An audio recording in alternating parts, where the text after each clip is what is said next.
not a game day today, but still a busy one because we're going to preview Devils Bolts round 3. Also going to talk about the injuries we've been dealing with. It's just, man, it's been constant. Dating all the way back to camp. Before camp, it's just been wild. We'll talk about the Crunch a little bit as well because they're doing pretty good and they got a kind of crazy month ahead.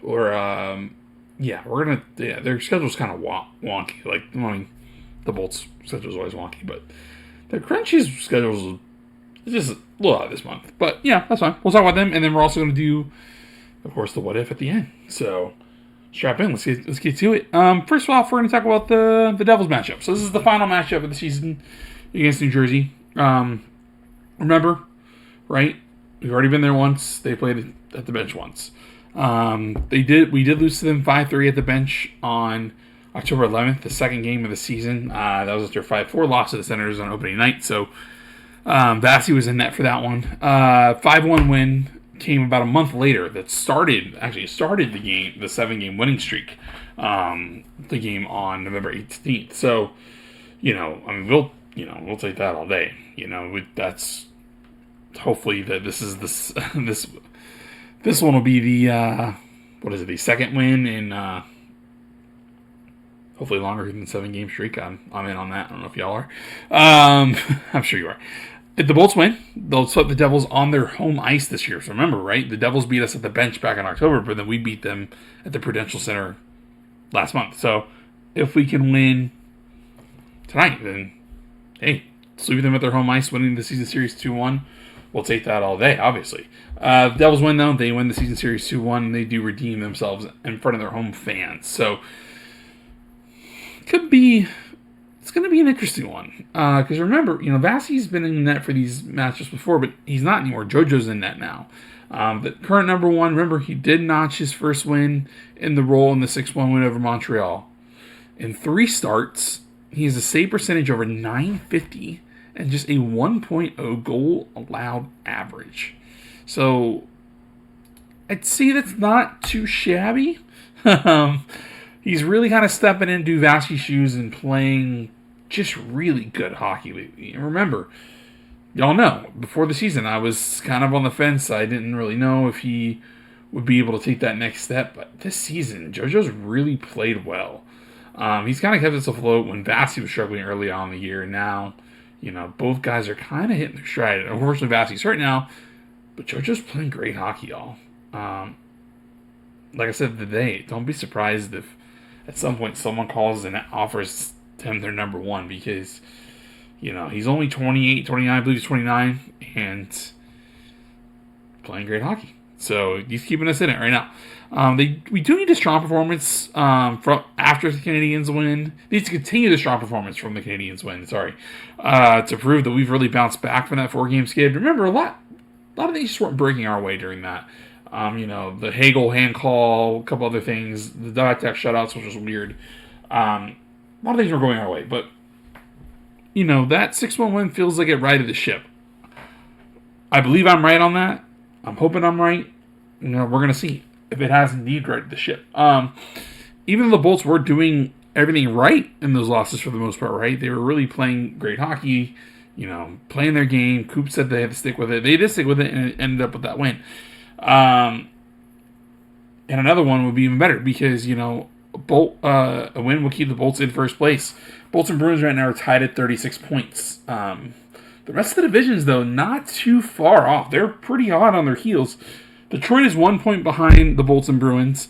The rest of the division was within 3 to 8 points. So, they're getting there. They're not... These guys aren't playing bad hockey by any stretch. It was just, Coop was right. We were going through a bit of a tough spell when none of our shots are going in. But now they're going in. And we're looking pretty good. So this final match against the Devils should be fun. I would love to come away with this season series win. We're going to be talking about the season series in a few, I think next week too. So it'd be great to get it up. So let's see if we do, because we'll definitely be recapping it tomorrow. But we're going to check on the injured players a little bit because, we have a couple, multiple key injuries. Vasi's out, like we talked about, right? Victor Hedman's out again. So tough timing on him. Donnie James is out. Chernak, Dudana. So 5 guys currently out that are pretty key to the Bolts' success, including Obviously the heart of their defense, and Vasi and Hedman, and McDonough for that matter. 3 starting defensemen and their number 1 goalie. Dominic James, meanwhile, was really, really impressed since coming up and starting his time here in Tampa. He signed that deal with us shortly before the season, played a few games in Syracuse, and then came up and really impressed. So, the sooner we get him back on the ice, the better. Despite being out till next month, McDonough, remember, signed that 3-year extension last week. $4.1 million a year, so he's probably going to retire a Bolt. He'll be about 39 years old when that's done. Vasi went down a few days ago. At first, many thought it was just going to be a game or two, but it's kind of gotten worse. He was placed on the IR. JoJo's been playing well without him. He's been playing pretty solid as our new number 1, at least at the moment. So we're going to take it, and that's unfortunate that Vasi's out because he was really starting to hit his stride. But JoJo, remember, 1.0 GAA and 3 starts so far. Hopefully that continues against the Devils tonight in our final matchup against them. Hedman's out once again. He just came back on Saturday against the Isles. And now he's out again because he's, Coop did say this. He said after the win on Montreal. After the win in Montreal, he said that Hedman's injury was a little bit of a concern and that he aggravated something during the win, which is why he left after the first period. Trade McDonough still week to week. McDonough's still not ready. Both of their injuries haven't been disclosed. It's been a minute, but that's the last we heard of it a couple days ago. Dominic James was ruled out a couple days ago. Remember, he didn't show up in practice, and then still looking kind of day to day. And then Vasi, as we know, he was placed on the IR ahead of the Bolts road trip, so he's got to be out for at least a week due to that. So the good thing is they're continuing to fight and compete for a division title and a playoff spot and win without these players, right? And that shows the resilience of this team because we have a lot of depth. The depth from Syracuse is proving great. We just picked up a couple other guys we're going to talk about shortly. And there's a lot of things that are going pretty well after a rough start. Will it continue? I believe it will, especially as we get healthier. The sooner we get some of these guys back, especially like Hedman and McDonough and Vasi, the better. But honestly, we use all 5 because who knows if we'll be at full strength at all this year, health-wise. But if we can get close to it, we'll be all right. Speaking of health, though, and coverage, we're going to talk about the Crunch just a tad. The Crunch, pretty good season so far. They're in the playoff hunt. We'll talk about where they are in the division here shortly. They're going to play 8 of their 10 games this month on the road, which is kind of bonkers, including tonight's matchup at Utica, which is still going on. So this is going out tomorrow. Tonight's matchup against Utica is still going on. We've won all 5 of our matchups against Utica so far this year, but the Comets are looking to break that streak. However, they are last in the North Division right now, while Tampa Bay is 3rd.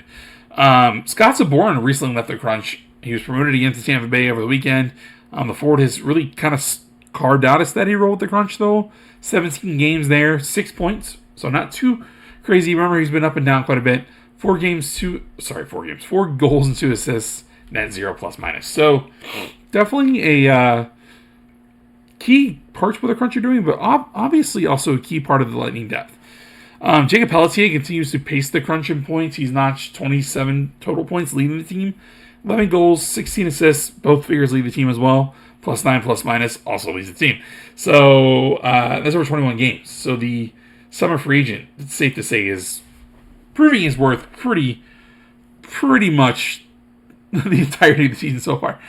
And Brandon Halverson, he started 13 games at the Crunch, but when Vasi went on the IR, we called him up to back up JoJo. So he is in a 1A, 1B situation with Ryan Fancy up in Syracuse. But he's gone 9-4, 901 save percentage, not the craziest, but pretty solid.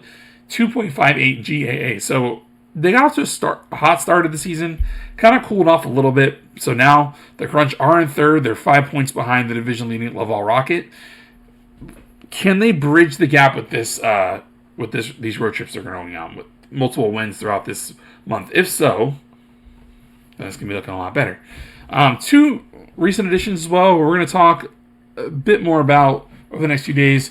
Jared Tenorti and Ethan Sampson have recently been added to Syracuse roster. Torrey was signed as a free agent, while Sampson was acquired via trade from the Flyers. Sampson, he was swapped for Roman Schmidt, so Roman Schmidt went to Philly. He's played in 142 AHL contests, all but Lehigh Valley.